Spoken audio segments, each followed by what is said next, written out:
দলীয় টিকট বিচাৰি ৰাজীৱ ভৱনত প্ৰাৰ্থিত্ব প্ৰত্যাশীৰ ভিৰ কাইলৈ অন্ত পৰিব আবেদন দাখিল প্ৰক্ৰিয়া মাজত এদিন থকা অৱস্থাত ৰাজীৱ ভৱনত ভিৰ কৰিছে ভিন্নজনে টিকট বিচাৰি ভিন্ন সমষ্টিৰ পৰা আহিছে প্ৰাৰ্থিত্ব প্ৰত্যাশী 5 জানুৱাৰীৰ পৰা আৰম্ভ হৈছে দলীয় আবেদন প্ৰক্ৰিয়া এতিয়ালৈ 5 শতাধিক প্ৰাৰ্থিত্ব প্ৰত্যাশীয়ে এই আবেদন সংগ্ৰহ কৰিছে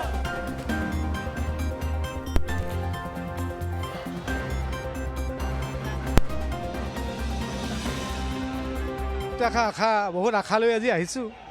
আৰু আহিছোঁ এটা বিশ্বাস যে আমি দলত কাম কৰিছোঁ আজি বহু দিনৰ পৰা 2000 মই আগতেও মানে সংসদীয় ব্যৱস্থাত আছিলোঁ কৰবাৰ গতিকে মই 2007 চনৰ পৰা কংগ্ৰেছ দলত এক্টিভ ৱৰ্কাৰ হিচাপে মই কাম কৰি আছোঁ বিভিন্ন দায়িত্বত প্ৰদেশৰ ছেক্ৰেটাৰী জেনেৰেল ছেক্ৰেটাৰী এতিয়া মই জিলা কংগ্ৰেছৰ সভাপতি এনেধৰণে বহুখিনি কাম কৰিবলৈ কংগ্ৰেছ দলৰ পৰা সুবিধা পাইছোঁ আৰু মই সেইকাৰণে কংগ্ৰেছ দলক মোৰ অন্তৰৰ পৰা মই আন্তৰিক কৃতজ্ঞতা জনাইছোঁ দলটোৰ প্ৰতি সামগ্ৰী বিধানসভা সমষ্টিৰ আমাৰ 25টা পঞ্চায়ত 4টা জিলা পৰিষদ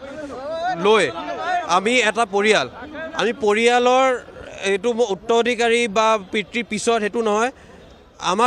আমাৰ সামগ্ৰী বিধানসভা সমষ্টিৰ নতুন পুৰণা আমাৰ সব এটা পৰিয়াল আমি একেলগে কাম কৰিম একেলগে আমাৰ লাষ্ট যেনেকৈ এটা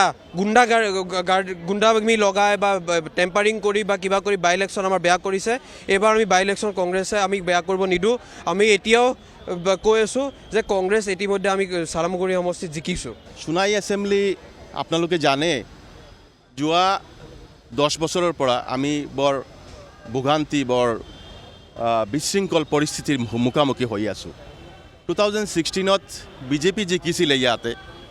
বিজেপি জিকাৰ পাছতে এটা হিটলাৰ তন্ত্ৰ আছিলে হিটলাৰ তন্ত্ৰৰ হেক কৰাৰ পাছতে 2021ত আমি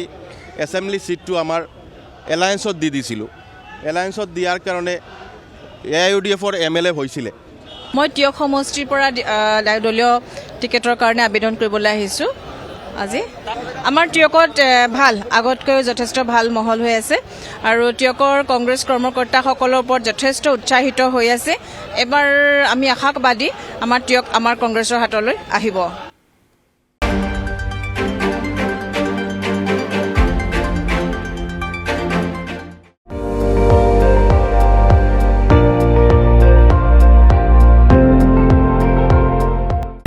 আপুনি চাই আছে ND24